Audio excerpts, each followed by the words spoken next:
two major examples. One is a sad story of a breakwall in the city of Porto that just this project continues to happen, and we are very likely to lose that beach. And this is what happens in our campaigns. But also we had this amazing victory this year in July in the Vendée region of France, Bretignolles, and we together with, and Sylvain will probably share something about that soon. We've had this amazing victory against a port project. 900 boats could have been in a dune system, and a collective of awesome volunteers have managed to stop this. And I just wanted to start with this small video that we have from this celebration, and then we can kick off to the guys from Dancing Fox, who have a very nice program for us.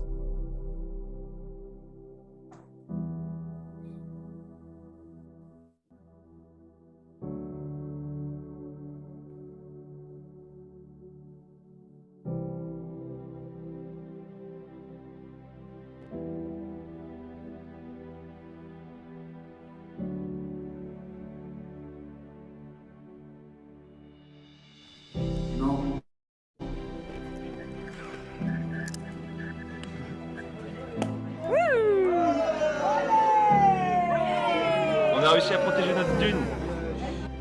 Enfin, 20 ans, seulement 20 ans. On a toujours 20 ans. Oui, oui, aujourd'hui j'ai 20 ans. Merci à tous. Super happy that we have a victory here. There were so many votes against the sport.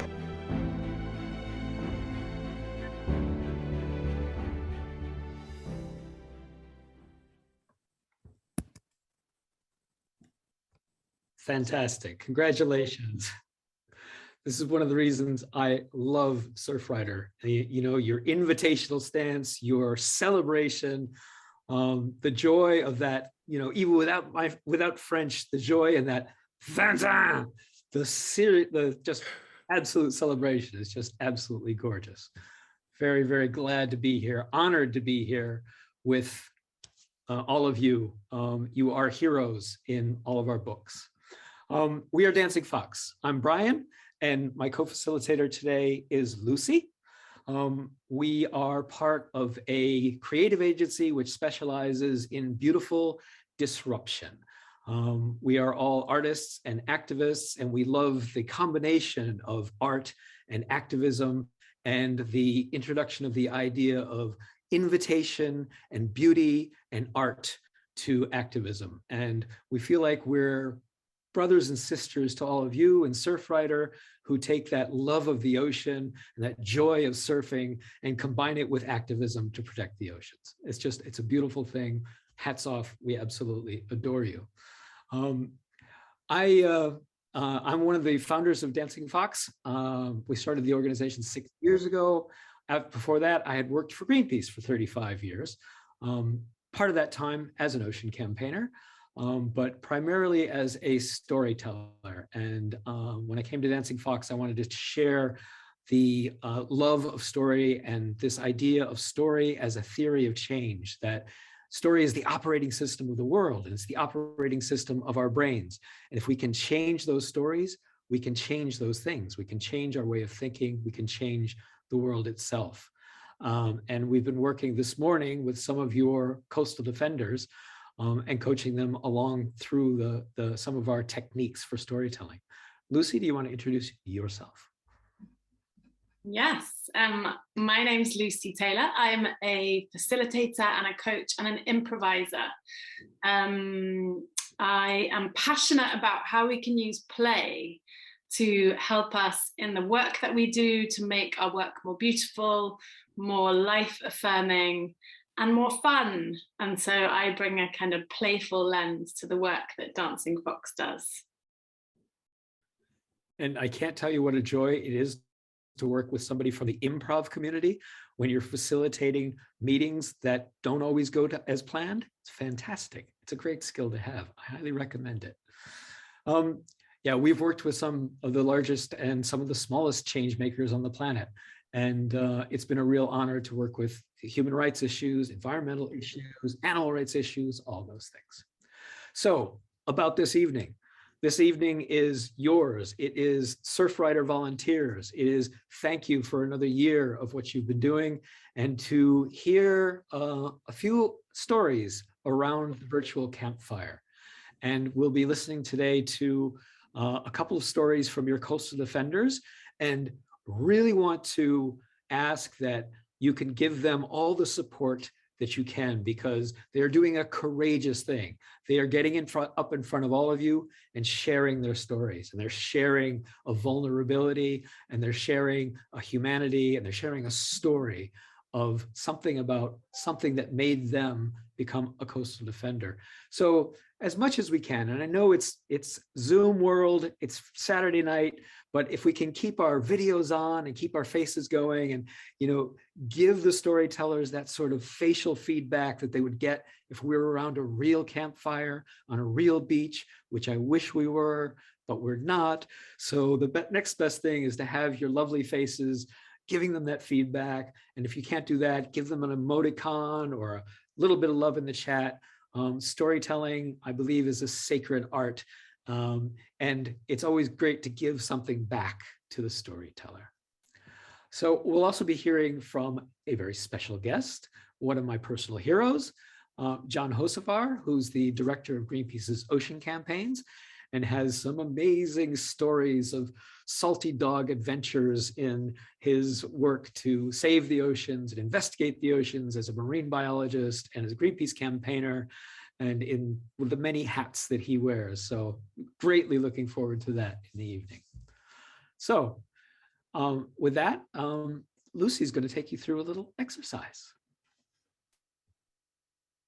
Yes, right. Do you want to stop sharing your screen, Brian? Yes.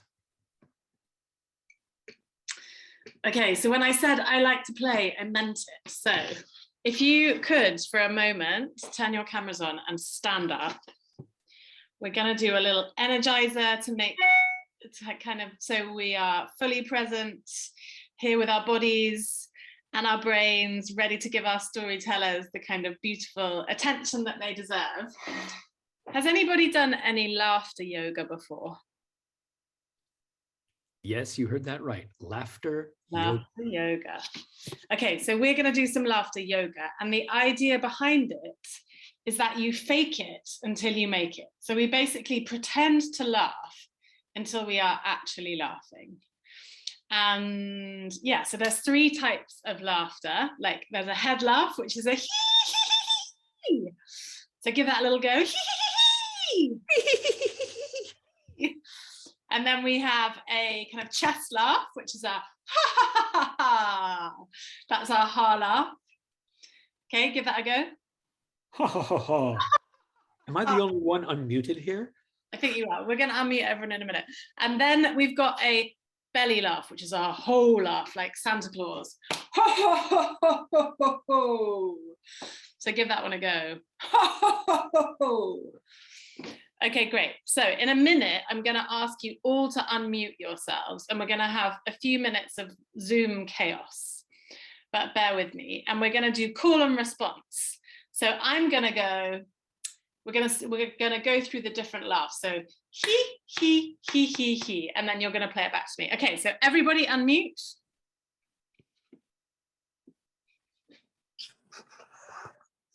Okay, everyone unmuted. The people around you, your family, partner, are going to think you're a bit crazy for a few minutes, but let's go with it. Okay, so we're going to practice our he laugh. So I'll do it, you play it back to me. So he. You'll go. He. And again. He.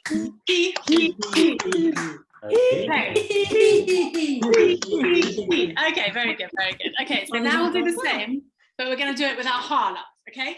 Ha, ha, ha, ha, ha. You'll go. Ha, ha, ha, ha, ha, ha. Good, and again. Ha, ha, ha, ha, ha. Okay, great. And then thirdly, we're going to do it do our belly laugh. Okay, so ho, ho, ho, Ho. ho, ho, ho, ho, ho, ho, ho.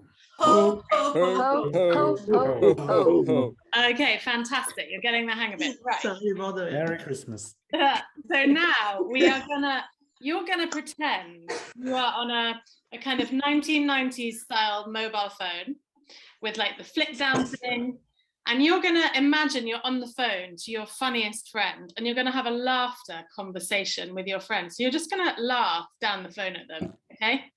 And this is where your flatmates, partners, colleagues are gonna think you've totally lost the plot. Okay, let's go.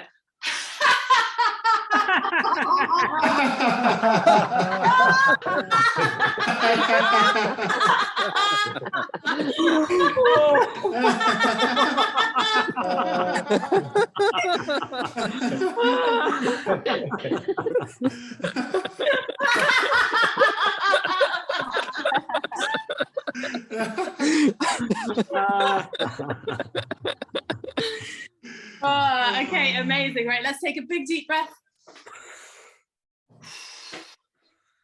And then shake it all out. Okay, so hopefully you're feeling in your body. Hello, Pierre, you joined us at probably a bit of a strange time and must wonder what we were doing. We've just been doing some laughter yoga. Okay, so I'm going to hand over to Brian now, and we're going to hear the first of our storytellers. And as Brian said, sorry, Brian. Go ahead. We'd love you just to give them your full, undivided attention. They're giving you the gift of their stories. And yeah, sit back, enjoy, and we'll see you on the other side. And for those of you who are just joining us, Sylvain is going to tell his story in French. And so you need to go down to the bottom of the screen. You'll see a little bar with a little world and interpretation, or you'll see English or French. You need to choose English or French to get the proper audio channel. So if everybody could take a moment and make sure you've either got English or French on your screen, I'll give you a second to do that.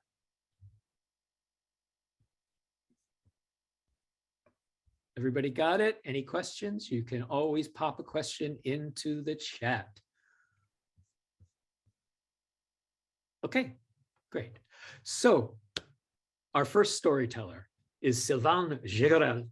And as you know, Sylvain is a musician whose work you've all heard. He's done the theme song for the Surfrider podcast. He lives in Tours, in the middle of France, 2,500 kilometers away from his nearest beach. But he's been surfing there and protecting it since 2008. This is his story. Sylvain. C'est ça. All right. Okay. Alors, en fait, So, pourquoi j'en suis venu là? how have I arrived here? Depuis Since childhood, petit, je suis passionné I par, was passionate sport, about extreme du sports, extrême californien, en particulier, in par le particular BMX au départ, et the puis le BMX skate bike to ensuite. begin with, and then Et puis, skateboarding j'ai afterwards, découvert and dans ces then I magazines, discovered in these magazines des photos de surf, photos of et pour moi, surfing, c'était un and for truc, me, it was an absolument absolutely unattainable thing. A sport of kings, which was absolutely not within my reach. I didn't have the right muscle build, the right body build. It was for me the ultimate unattainable sport. From the moment I could go to the coast and walk the 250 kilometers that it takes for me to get there, I practiced bodyboarding at the beginning, which gave me a first contact with the ocean. And that's what opened me up to environmental protection, because I realized outside my urban environment that nature was magnificent, and she brought me joy, a lot of joy and well-being, and I wanted to protect that. Why? Because when I came back to the sand, I saw these beaches littered with garbage, with cans, with toxic chemicals. I saw an IBM screen once in Bretagne one beautiful morning, getting up to go surfing, and it was mind-blowing. The beach was littered with garbage, so what I did at that time was what anyone can do. I took a bag and picked up everything I could. Maybe it wasn't much, but at least I had done what I could. So sometimes I remember that in Les Sables d'Olonne, I walked a beach with 3 bags of 100 liters. It was even hard to bring everything back, but I did. But it wasn't enough. I wasn't going to save the planet with my bags, even though I tried to. And I couldn't do otherwise. I met people all the time who told me it was useless, but I had to do it for myself. I had to do it, and that's it. But we had to go beyond that. I knew there were more people who cared, and I tried to take more people with me. And that's how it is that I joined Surfrider. I saw that there was this association that campaigned for what I did in my little corner. I thought it could be a good solution to join them, and I haven't stopped since 2008. Truth be told, and at the same time as that, I had heard about a beach that I frequented where I was starting to learn how to surf in Bretignolles-sur-Mer. Someone, the mayor in this case, planned to build this huge port. And as you saw in the short documentary we saw earlier, a big port for 900 boats, digging this port inland into the existing dunes and dredging a huge canal to bring the boats into what is currently fields. There was a farm there with organic goats at the time, and they wanted to destroy it all with dynamite and concrete it over. All of this destroyed for billionaires and their catamarans. There were big projects, large concrete projects too. Plans for a concrete reef offshore with large concrete blocks of 50 meters and structures across 10 meters that would have blocked the horizon. This scenario for me was unimaginable. It revolted me. I had to react, and I told Surfrider about it. It wasn't easy for them either at a distance to do anything about it. We tried to think what we could do together. So I got in touch with people I knew there who campaigned against the project, who opposed this project, and I contacted them and told them, listen, I'm nobody. I know nothing about oceanography or port development or politics, but because it's a cause that touches me, and I don't like the ugly politics, here I am. What can I help with? Is there anything? I want to act, and I will. And they were, at my great astonishment, very, very happy to see that someone like me could be interested in what they stood for. They were mostly older, elderly, generally retired, and they had no young people in the ranks. There were almost 400 people and almost no young people and no surfers, which seemed mind-boggling to me because as a surfer, the first in contact with this environment, we should be the first to protect it and to do all that is in our power so that it remains the most natural, unspoiled, beautiful place as possible. Because waves littered with concrete are no fun. And so, well, here I am. I joined them. I met them and I found myself propelled almost immediately to the front of their first assembly with 400 people to present who Surfrider was and our love for the ocean, and promise them that I will let them, that I will never stop, that I will do everything I can to be able to join them in the victory against this project. So on this beach, in the summer, there are thousands of people who will sunbathe, hundreds of children. I saw again last summer. I went with my kids to show them what I was fighting for, what had taken so much of my time, whole evenings not to be with them, to work on this case. What was it for?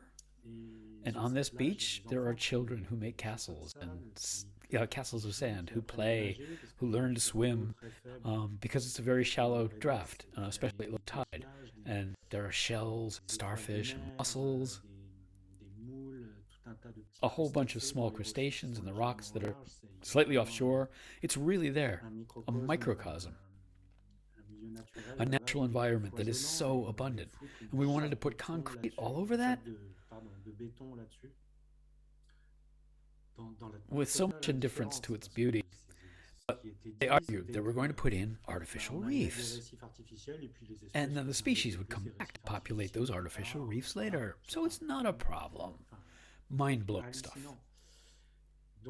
So there we were, a few elderly people, me, and Surfrider. We were so few people trying to take this thing to the public, to say this thing was an aberration, that it was not possible. We tried to alert people by doing demonstrations on the side of the development, where there were barely a dozen of us with our banner offshore. We were met with indifference. There were a few articles in the local newspapers, and a few more talked about it. One included an anecdote. We had a demonstration before the great demonstration you saw in the video, a year before, I believe, where the same morning it had started to rain. A storm wind had risen just at the time of the demonstration and makes everything breaks out in rain. The beach, we were on the beach and accompanied by the rain. Thanks to them really for having braved the elements for that. It was not really a victory. We had a little bit. We had the victory, but the victory was a little bitter with the people of the Vendée branch who had created after, which had not accompanied this time. And then it was necessary to act anyway, and we had heard that very clearly. After a first victory in 2011 on a public inquiry that had been negative on the project, where investigators had determined that this project was not viable at this location, surprise, 5 years later, the mayor, after a new public inquiry, which normally should not take place, says it's going to go ahead. I don't know how it's possible they had a second one, but there, the favorable public inquiry, the mayor authorizes the port. So we fell from the clouds again, another defeat. We thought it was toast. It was dead. But we didn't let go of anything. I promised them, and therefore I tried to do my best. With Simone, who arrived at this time there and who told us it's necessary to do a big demonstration on the beach. We're going next October. I don't know too much to confess to you because given the result of the previous ones, trying a demonstration on the spot, it seemed rather counterproductive. Therefore, well, we said, let's go. We'll try it anyway. We'll do it. Except that there, in the place where we were going to hold the demonstration, the mayor is feeling omnipotent and all-powerful. And he brings bulldozers to the scene, simply to destroy everything. The dune for more than 2 meters high, and I don't know how many meters wide. He says, I'm the boss here. I will show you all my power with my bulldozers. I'm enraged. They are cutting hundreds of trees. It is a total disaster. I was in Biarritz shortly after with Simone, and we were appalled, but decided to go ahead anyway. We are not going to be intimidated. We are going. Let's go. We didn't know what we were going to do with 100 people. We just didn't know. The same morning, we still get up, gray skies in October, as usual. It was not looking good. And then the moment we arrived, a ray of sunshine appeared. People were starting to get there and came again and again, and 10, 20, 30, 40, 150, non-stop. And we ended up on the beach a little overwhelmed. It was planned to create an SOS on the beach. When you have seen what you have seen on the images at the beginning, it was created, but with many more people than expected. We were absolutely unprepared and blown away by the situation. And in fact, More than 2,500 people showed up that Saturday. We then created a procession to the site where we were to meet, to do a small concert and speeches, and to march from the site to the ocean. It was a continuous stream of demonstrators. It was mind-blowing, a really strong moment. I confess, so very different after all these years of being a lone militant working in silence. It had started to feel like it was useless, and then all of a sudden it took on this new dimension. After this episode, the media seized on the story in the national media and even international. We were seen in Italy, where we were talking about the site and what happened, so our little cause became a little better known beyond the local area and the Vendée. And even the next day, more people showed up to block the bulldozers. They managed to stop them with just a few people in front of bulldozers with gendarme platoons. You have to go through it, sometimes because if we hadn't been there, Balladur would not exist today.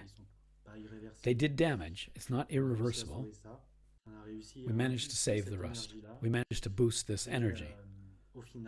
And in the end, as we've seen last July, the community of municipalities managing the project decided to abandon it, having analyzed it in every detail, deeming it totally unfeasible and unprofitable and unproven, especially in these times where we know if we do not protect nature, which is our common heritage, it will have an impact on all of us. So there you have it. That's what I took away from it. I am no one, but that was intolerable to me. And I decided to do what I could do. Maybe it wasn't much. I knew nothing about politics. Once again, I knew nothing about geology or engineering. And I will not hide from you that it was hard. I had to learn a lot of things and spend a lot of evenings working at it. I don't know if what I did was effective, but it worked. And that thanks to Surfrider, thanks to the lookout there, thanks to all people who then joined to the cause, we all have together managed to accomplish something huge. Because from now on, our children will be able to go play on this beach for another time. I hope for eternity then, and that's priceless. That's it. So we can do it. We can act. Just stand up and say no. So thank you for listening to me.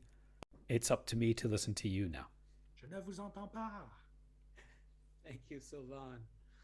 Wonderful, wonderful, wonderful. I love that detail of Sylvain confessing that he wasn't even a great athlete.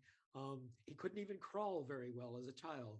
But that joy of working for a cause that's bigger than yourself. Oh, that is something that I don't think many people who are outside of activism know what that feels like.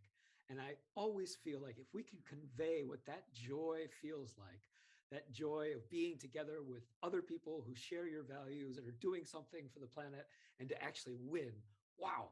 If you could bottle that and get it out there, poof, we would not have any problem saving the planet whatsoever. Thank you, thank you, thank you so much. Really appreciate it. D'ailleurs, juste une petite chose qui est, à mon sens, très importante, c'est a little thing which in my opinion is very important is what it taught me is that we have in this type of fight ups and downs which can be very low, but we must not let go of anything because you never know which will be the events. You never know what's going to happen. Even if you fail, you will have tried. And even if there's a debate, you have to stay strong. Great. Thank you, thank you, thank you, thank you. Super. Lucy, because she believes in play, believes it's time for another game. What is it, Lucy? So I thought we could do a collective poem. Okay, so we are a mixture of people from different countries. I'm going to suggest, so we're all going to write a line for a poem in the chat. And the poem is about our love for the sea. And we're just going to write it without pressing send. You can write it in French or English, or yeah, preferably French or English, if that's okay, because I'm not sure my pronunciation of Portuguese would do your, or other languages would do your beautiful words justice. But yeah, so one short line about your love for the sea. And then on the count of 3, we're going to press enter, and we'll have this poem populate the chat. And then we're going to read out the poem. Okay?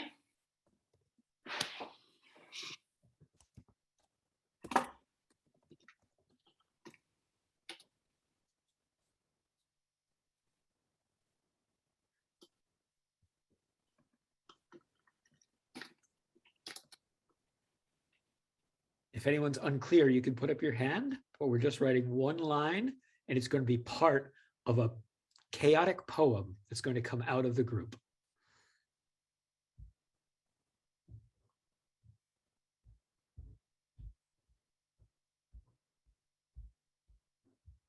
Margot is having a really good time there. I think we're going to get a really good line of poetry from Margot. C'est une phrase, oui.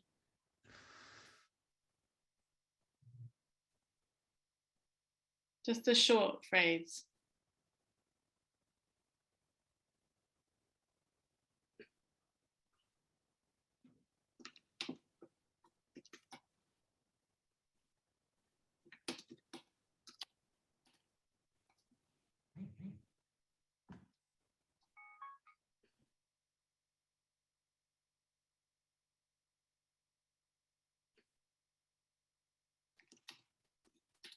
Okay, so just don't press enter yet. We're just gonna.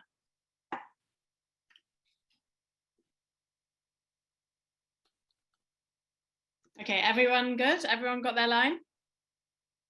Yeah? Okay, so on the count of 3, we're gonna press enter. 1, 2, 3.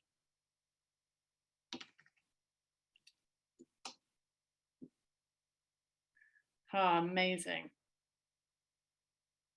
Okay, so Brian and I are going to read out the poem in order that it came into the chat, and it's going to be beautiful, nonsensical, but let's see how we go. Brian, you want to read the English? I'm on mute. Shining blue like a diamond. Sur ma plage, je me balade, je nage, je joue, je... Flotter, nacher, glisser, immergé. Oh, the big and magnificent blue, the joy I feel when I am surrounded by water, sinking into the magical depths. apaisé par cette immensité mystérieuse. Dolphins playing in the salt-tasting air. Man kann der Wind nicht andern, aber sein Segel anders setzen. Apologies. La mer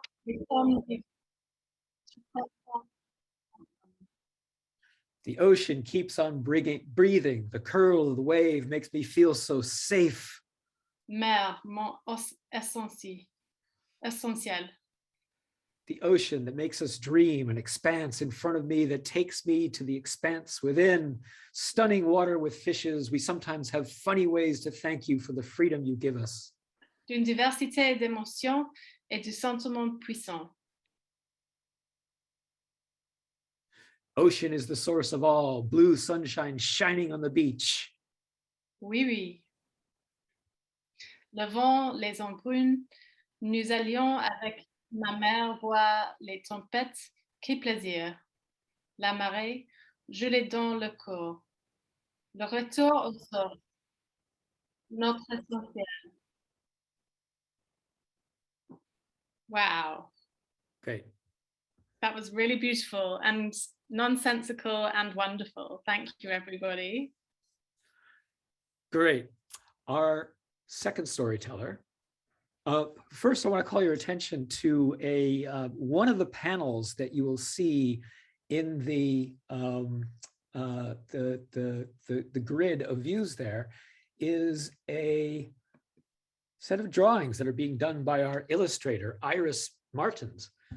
And Iris loves to draw on walls and draw on whatever's around. And she comes to our meetings and records them in these beautiful pictures. And she's a bit of a magician. So if you want to every now and then peek in on what Iris is up to, you're welcome to do that. So our second storyteller is Mariana Matalada, and she's with the Porto chapter of Surfrider. She's an ocean advocate, a photographer, a sailor, and a free diver. And she told us a lovely story this morning. And fresh out of the morning session, this is Mariana to tell you her story. Thank you, Brian. Yeah, in my case, my story is gonna go back to the first moments I have that marked me as an environmental defender, as like fighting something I believe in, something, you know, like that visceral sentiment that comes from time to time. But I'm gonna give you a bit of context first. So I grew up in Mexico City, and as you all know, is one of the biggest cities in the world. It's very chaotic. You basically fight for your spot in the city. So if you're entering the metro, you know, you're pushed, you know, you have to like find your spot. If you're driving in the city, you know, you feel like in the fun fair with the bumper cars, you know, like driving, avoiding to get hit. So I guess that this is something that made me who I am and the way I am. And when I went to the university, I went to study a very new program. I was part of the third batch. So basically when I entered, no one had yet graduated from that program because it was a 4-year program. But anyway, besides being a very new program, it also was taught in a very new campus of the biggest university in Mexico. But this campus was only there for teaching my program and having some master's and PhD. And it was located in a remote fisherman town of 1,000 inhabitants in the south of Mexico. So it was this big change from, you know, coming from the biggest, one of the biggest cities in the world to such a tiny place. And so going there, studying there was a very big experience for all of us students, since most of us came from the center of the country where it's more urbanized, you have higher living standards, higher educational levels, and so on. So it is worth mentioning that 45% of the population in Mexico live in poverty. And this fisherman town was part of this context. So people lived almost by the day in very poor housing conditions. And basically, if they wouldn't fish, they wouldn't eat. So anyway, studying there was a big experience for us, but I believe it was also a big experience for the people in the town, because we looked different, we behaved differently, we spoke with a different accent, and we definitely thought very differently. This example is actually one of these big differences that I faced there. So yeah, back in the time, I was, one day I was just driving in my car from one side of the town to the other.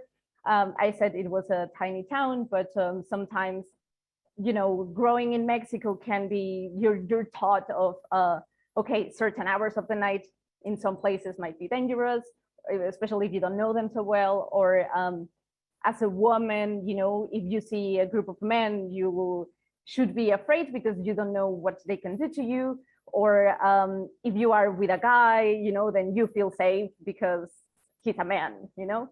So one day I was driving my car with my boyfriend of the time, and then we passed this group of 3 drunk men, you know, like macho guys that had a possum.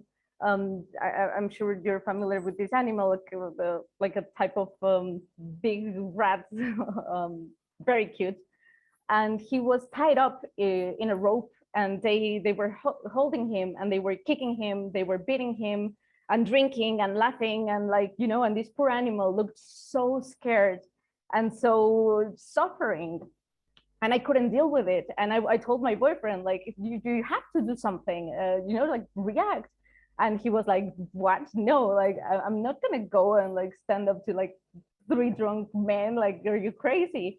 And I was so filled up with rage, and I just like drove my car back to my house, stormed like into my kitchen. I took a kitchen knife, I went back in the car, I drove back to where the men were, you know, got off the car with my knife, you know, and I was like, are you crazy? Like, leave this animal alone. Like, what are you doing? Like, he's feeling everything. And like these guys, you know, that I was taught all my life, I should fear this type of guys. This is the stereotype of guys you should fear, you know, like drunk macho men in the middle of the night, you know, just like they were shocked, and they didn't know, like they were not expecting a crazy 19-year-old woman, you know, going with a knife, all, you know, screaming at them.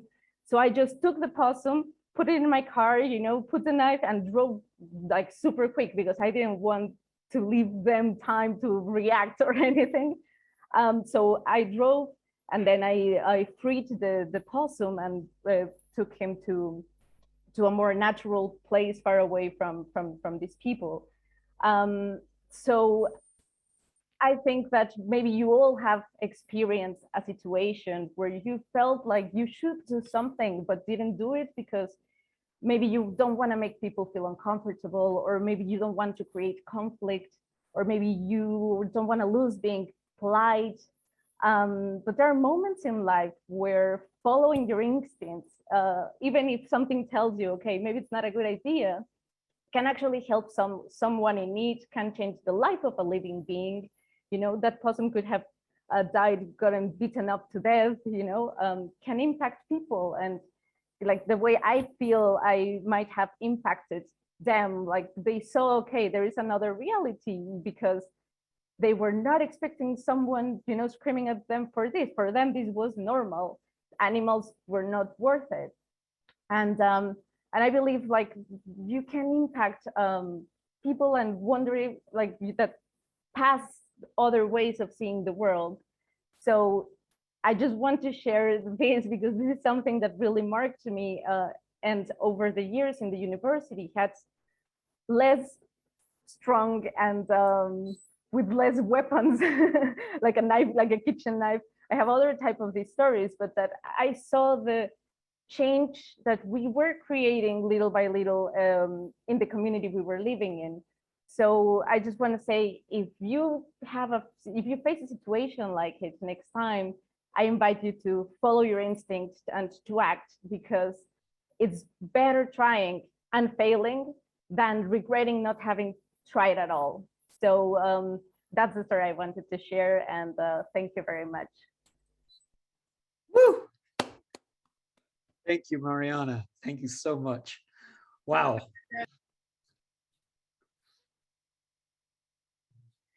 It just makes me reflect. You know, the kind of courage that it takes to face 3 drunk guys and save a possum. You know, what can I be doing in my life that takes so much less courage to save the ocean? So I'm going to reflect on that. Thank you very much. Absolutely beautiful. Thank you. Also, when you're a teenager, you have more of this, you know, boldness in life.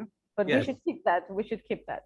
Yes, and that's the spirit we all need, I think, you know, that sense of, yeah, risking what it takes. It's absolutely essential. When you think of what's at stake, yeah, the risks aren't really that great. So thank you, thank you, thank you. And yeah, and thank all of you for all of the sort of courage that you've shown, like Mariana, in your work with Surfriders. Great. I'm really happy to introduce to you John Hocevar. He is one of my personal heroes. John is an extremely accomplished campaigner. He's an explorer. He's a marine biologist. He's been part of just about every victory for the oceans that Greenpeace has worked on since 2004, I think. He helped establish, you know, one of the largest marine reserves in the world in the Ross Sea. He was instrumental in persuading Japan to drop plans to hunt humpback whales. He's worked to stop bottom trawling and overfishing and just about every ill that we visit on the oceans. He's also a fabulous storyteller and a great guy to drink a beer with. So we can raise a virtual beer here with him.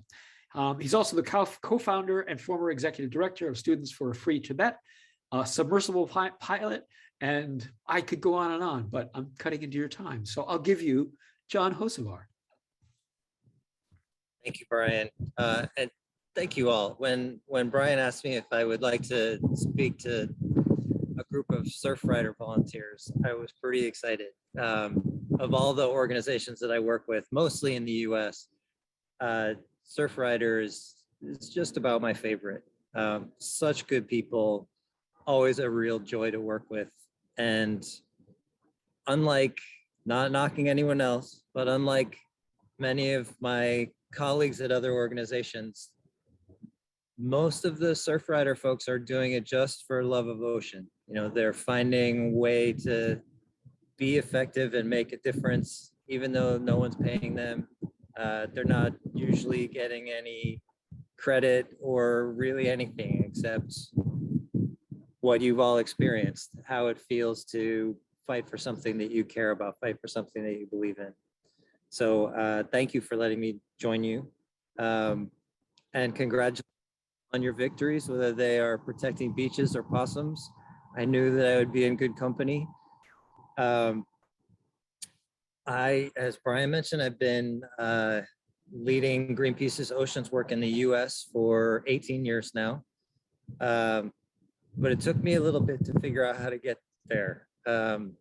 I think I first applied for a job at Greenpeace when I graduated high school, when I was maybe 17.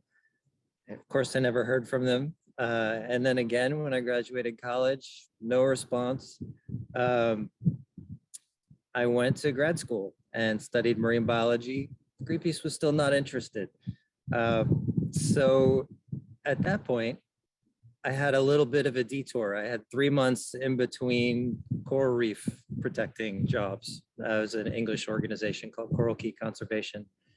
I went to visit a friend in New York City, and she said, hey, my roommate has this idea and that she wants to run by you. And they said, we want to start an organization to see if we can get students to care about Tibet. I didn't know anything about Tibet. I am sure I could not have found it on a map. I had never met a Tibetan. I was an unlikely leader of a new organization, but still, I jumped in, and what I thought was going to be 3 months turned into 10 years. We built this, big organization. We won campaigns, and I say big organization, lots of people, no money. We had, I think, 3 staff when I left, but we had chapters all over the world, and we were causing the Chinese government a lot of grief. My favorite thing about all of it was when I left the organization in the hands of young Tibetans, and they've been running Students for Free ever since. And they're stronger and more badass than ever. So then I moved to Texas. I was living in Austin, which I really loved. If you ever have a chance to visit Austin, you should go. And at that point, I didn't really know anyone. I wasn't sure what I was going to do next, but someone that had worked for me as a volunteer with Tibetans was at Greenpeace. And Greenpeace was being sued by Exxon. You may have heard of them. They're terrible. And we had 36 people facing felony charges for an action that we did at their headquarters outside of Dallas, Texas. And our lawyers were pretty worried for the people, but also for the organization. They thought, if this goes to court in Dallas, where Exxon runs everything, we will lose. So they hired me to help, and it went really well. The Exxon dropped the lawsuit. People didn't get felony charges. Things went well. And at that point, that was when I said, look, what you really need me to do is rebuild the Oceans campaign. And in 2004, there was no one in Greenpeace US working on oceans. It was kind of a low point, I would say. And so for the past 18 years, I have been doing the best I can to, like you, fight for what I love, fight for the ocean, fight for our planet, fight for people. Last week was pretty tough. A longtime friend of ours passed away. Brian knows very well. And I'll tell a story about one of the first times I went to sea with Greenpeace. I was on the Rainbow Warrior 2. And this guy, Dave, was the action coordinator. And he is already, you know, very kind of experienced and had lots of stories and had a pretty wild and well-deserved reputation. And we were there to find and document and stop bluefin tuna pirates. And so it was a really interesting Greenpeace crew on board at the time, as always, from all over the world. You know, you hear stories from Russians who used to work on submarines in the Soviet Navy, as well as, you know, hardcore activists who, when they're not on Greenpeace ships, do things that are even more courageous and amazing. And we, so a couple stories from that. One, I remember we went to, we saw this fishing boat from Malta, and we started approaching with one of the Zodiacs, and the captain of the boat went out on the deck, and he's leaning over the railing, screaming and swearing at us and waving his arms, and he's just bright red face and so angry, but he's screaming in Maltese, which I do not speak. And we had a Maltese speaker in our little boat, and I said, hey, what's he saying? Seems pretty mad. He said, oh yeah, no, he's saying if we don't go away, he's going to kill us. I said, oh, that sounds bad. Should we turn around? He said, no, let's just keep going. And then he pulled out a gun. He's waving a gun at us and still shouting and screaming. And I didn't really need translation at that point, but I asked again, you know, don't you think we should go? And he's like, no, just hold on. So we kept approaching this boat. The guy is still screaming. Our translator is still calmly trying to talk to him about what we're doing and why it's important, you know, how we're here to stop overfishing and how that's important for fishermen like him. And but meanwhile, he's still just really angry looking. And finally, still looking angry, the translator looks at me and says, okay, let's get on board. He says we can come on board his boat. Like, really? He's still got a gun. He still looks pretty mad. So we went on board. We did a full inspection of his boat. Everything looked fine. We saw no problems. And then afterwards, he invited us to his family's for dinner. And I, you know, was commenting to the translator after, like, that was a little bit crazy. He's like, oh, no, that's typical Maltese. First, they want to kill you, and then they invite you for dinner. So next, we went to a port in Malta, and we wanted to board a Sicilian vessel that we were really pretty sure was shady. We approached Dave, our friend, was the action coordinator. So he's basically in charge. And we're approaching the boat. It's a bunch of, you know, these are the really big, wide Sicilians. Maybe you've come across them. They're really wide. And right away, they threw one of us over the side of the boat into the water. There was a huge guy that was holding a what's called a gaff hook, like a really sharp, dangerous hook. And he's, you know, kind of hiding it behind his leg. And the other people on the boat are yelling, hook him, hook him. And so it seemed, you know, like someone was going to get hurt. And then one of these giant guys threw a whole wooden pallet. I don't know if you can picture a pallet, but, you know, the things that they use in shipping. And he threw it like a Frisbee and just missed my head. I think it would have, you know, crushed my skull. But at that point, it seemed pretty dangerous. But we got everybody out of the water and back on our boat. We went away and we regrouped. And then with no hesitation and no discussion, Dave's like, okay, here we go. We're going back. Like, really? We're going back? We're not even going to talk about it? So we go back and one of the women with us got punched in the face, and it was pretty sketchy, but the standoff at this point, because we had stayed with it, because we had gone back, there were all these TV cameras. And so people filmed the whole thing. And these guys ended up being brought into the police station, and it was a big front page story in Malta. And there were some different lessons from that. One is Dave is crazy and brave. Didn't handle it the way I would have. You know, I was, we're not even going to talk about this. And he was actually shocked that I thought that that's what we should have done. I was like, really? He didn't understand. And that this gives you a tiny glimpse of what he was like. But also, don't give up. And we didn't back down. We didn't give up. If we had stopped after the first attempt, there would have been no story, no attention, no scrutiny on these guys. Jumping ahead a little bit, I wanted to work to protect the largest underwater canyons in the world, which are in the Bering Sea off of Alaska. And this is a huge area with no fully protected sanctuaries whatsoever. It is completely run by billion-dollar factory trawlers. They control everything. They control the scientists, they control the politicians. It's wild. So I went to my boss, who's this amazing woman, Brian, I'm sure you know, named Lisa Finaldi.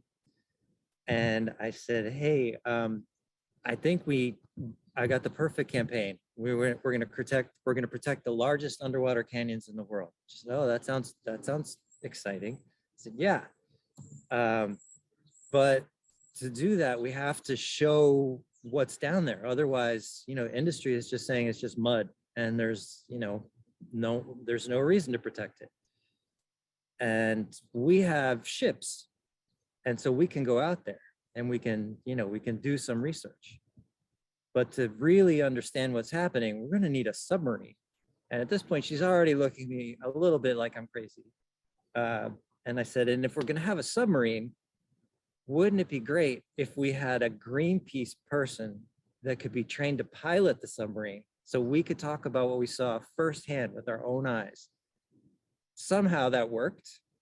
That is probably the last story that I told that really worked. And she let me go become a submarine pilot. And so we went out and we explored these canyons in the Bering Sea, and we haven't won that one yet. I still think we will someday, but we kept using those submarines all over the world, and they keep working. They're just such a powerful tool. I mean, sure, we can do interesting and useful science, but more than anything, it's about storytelling. It's about, people going to these places where no one has ever been and showing everyone else what is there, what's at stake. So the one that I wanted to tell you about is the Amazon Reef. When I was in grad school, we were taught that basically that the Caribbean corals stop below the Amazon River because, it's this huge muddy river and it's this giant wide barrier. So it's evolutionarily, like these corals just stop at the Amazon River. But the scientists from Brazil discovered this extensive reef tract underneath the plume of the Amazon River, way offshore. And it's an incredible discovery. The scientific media said it was one of the most important discoveries of the decade. And so we went out there, and so they discovered it by remote means. They dragged nets. They basically pointed sonar down at the seafloor, and they were sort of able to map it, but they'd never seen it. No one had ever seen it. So we took these scientists out on, I think, the Arctic Sunrise, another ship, and we used the submarine, and we brought them down to look at the coral reef so they could study it and see it with their own eyes for the first time. And so I brought on this first dive the lead scientist, and is an incredible dive. I mean, right away, it was beautiful and fascinating. It's not like a coral reef exactly, but it's a reef. It's built instead of kind of balls about this big that are created by bacteria and tiny plants and all kinds of things working together somehow to create these stony balls. And then they accumulate together into these piles. So then you have this whole pile of rocky balls. And it's like a huge hotel complex for fish and all kinds of marine life. And it's really fascinating. And they're seen almost nowhere else. So we were watching all this stuff. We're doing our research. It's fantastic. And then we get back onto the deck and we open the dome of the submarine, and his fellow scientists are all crowded around. They're, so excited to hear about what we found. And he's crying. He's so moved that he was crying. And he said that everything that they put in their historical landmark scientific paper was obsolete based on just this 1-2 hour dive with us. And we kept going and we learned so much, and the images were on the front page all over the world. And the reason that we were there, partly because we wanted to see what we could find, but most of all, oil companies wanted to drill on the spot.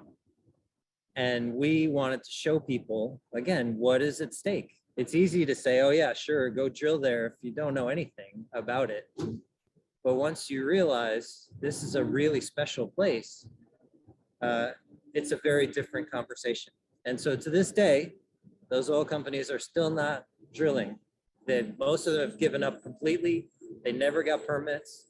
And even under one of the world's most corrupt leaders, Brazil is still not allowing oil companies to drill there. So it was pretty amazing. I'm gonna tell you one or maybe two more stories, depending on how much time we have. Maybe one. So we went to the Great Pacific Garbage Patch to talk about plastic pollution. And again, it was a mix of doing real science, but more than anything, telling stories. We were really trying to figure out how to tell the story of plastic pollution in a way that people would understand how serious things have gotten. And if you've heard about the Great Pacific Garbage Patch, sometimes it gets described as this giant trash island, the size of France. But really, it doesn't look like almost anything. If you can be right in the middle of it, and it doesn't really look like a garbage patch. And the thing that makes it the Great Pacific Garbage Patch is that currents have accumulated tiny, tiny microplastics from all across the Pacific in this huge area. So it's mostly that there's a much higher concentration of plastic than there is in most of the ocean. But if you just kind of look at it, you don't really see anything. So we thought of all different kinds of ways to try to make this real for people. And it was difficult. But then we worked with Native Hawaiians, and we got permission to go visit a sacred uninhabited island called Kaolave. And it's one of the Hawaiian main islands, but no one lives on it. Partly because it's sacred, but also because it was used by the US military as a bombing range for a very long time. So enormous damage was done, all kinds of toxic waste still seeping into the soil and into the water. And the, kind of tricky part, unexploded bombs here and there. They're maybe just below the sand, you don't know where they are. So it's you have to be very careful when you go there. Anyway, we're approaching this island. I'm so excited. It's an uninhabited Hawaiian island. It looks beautiful. I'm a coral reef guy. I love the tropical oceans more than anything in the world. And an uninhabited island in the Pacific. And so we are approaching, you see like tall cliffs and, it's just green everywhere, this beautiful cove. And as we get a little bit closer, like, what is that on the beach? And as we pull up to this island, you can see that the entire stretch of beach is covered with trash that is so high, it's over a meter high. You have to climb on top of it. And it goes back, I don't know, like 100 meters back. And it's so terrible. No one lives there. None of this trash came from Hawaii. It's from Korea, it's from Japan, it's from California, it's from all over the Pacific Ocean. And this is the other part of the garbage patch. It just spins off trash and it hits islands like this one, this Kaho'olawe. So we spent 2 days with dozens of people and boats and cranes picking up trash on this island, covered the entire deck of the ship. And it was a huge story again, but looking at it in the middle of the garbage patch, we just could not figure out how to tell the story. And then we just kept going and we sort of stumbled on this really powerful and terrible example that we were able to help people understand.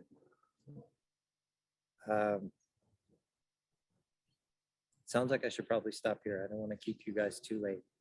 Brian, what do you think? What do people think? You want to hear one more story? Yes. Maybe we want to hear one more They're story, great. John. All right.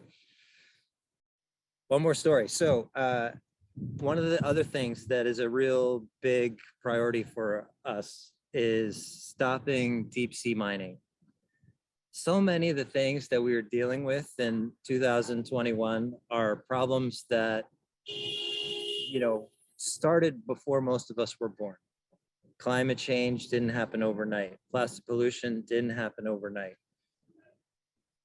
And so, we're working as hard as we can to keep things from getting worse, or even to just slow down how much they're getting worse before we can eventually fix them and make things better. Deep sea mining isn't happening. We can actually stop this before it starts.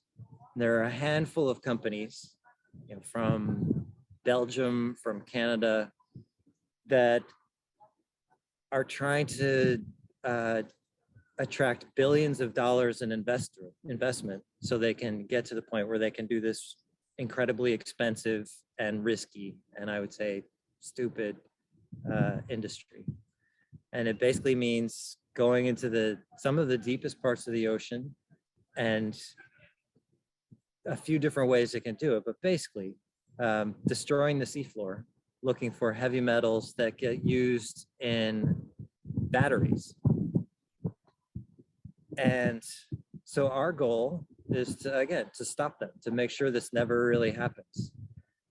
And we have, we're trying to work with the politicians to make sure that it doesn't get permitted. Right now, Arlo on my team is in Jamaica with the International Seabed Authority, basically telling them to their faces why this is a terrible idea and they have to stop what they're doing immediately.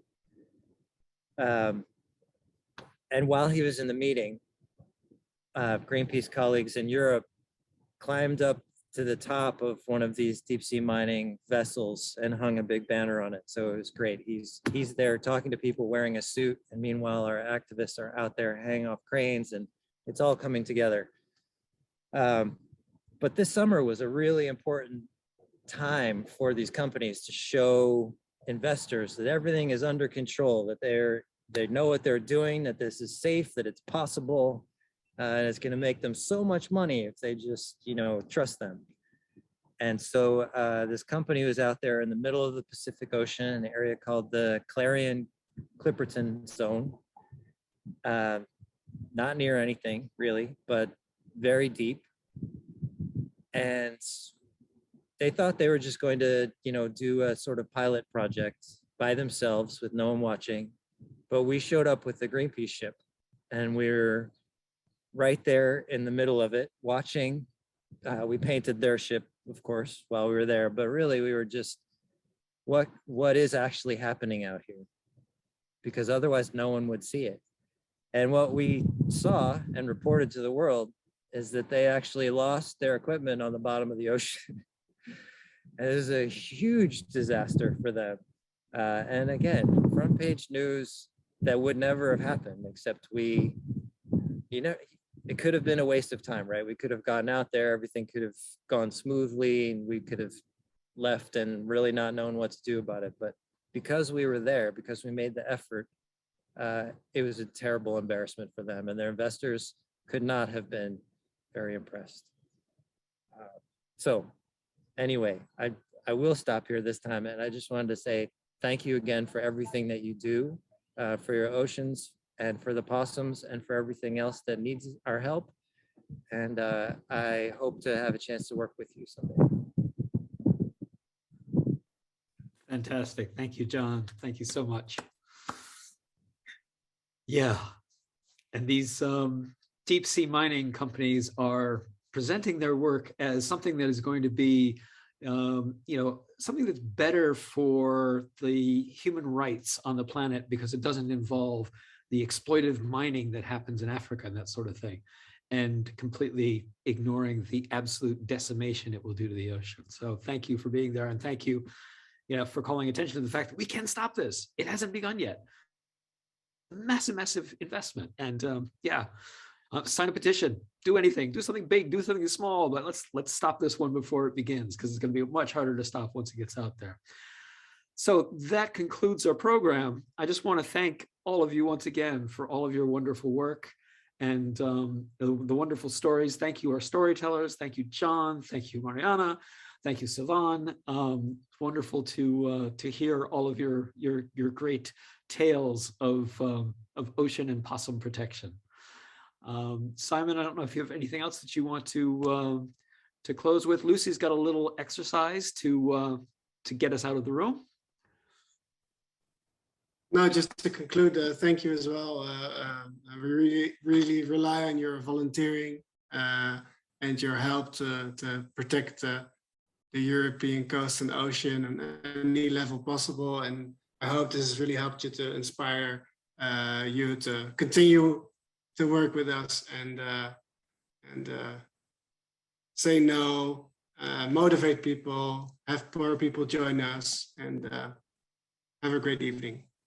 Yeah.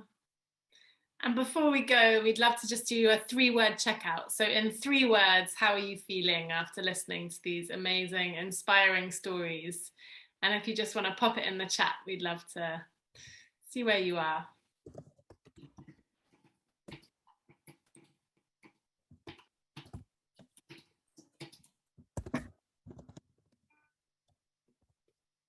Surfrider is awesome, love it. Yeah, they certainly are fired up, ready to go.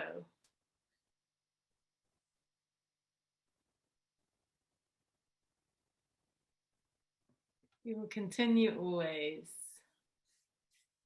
Interesting and inspiring, happy, hopeful, motivated, inspired, motivated, amazing. Lots of inspired, passion, energy, gratitude, happiness. And amused, showed up for amused. We love we love play. Fantastic. Okay, well, thank you so much, everybody, for coming. It was a real delight to be with you all. We will share the illustrations that Iris has been doing, capturing these beautiful stories. Yeah, have a great evening and a wonderful holiday. And thank you, Brian and Lucy, for putting it together. And thank you, Simon, Charlotte. Thank you, everyone. You're welcome. Thank you. Thank you, Mariana. Merci à tous. Merci, Simon.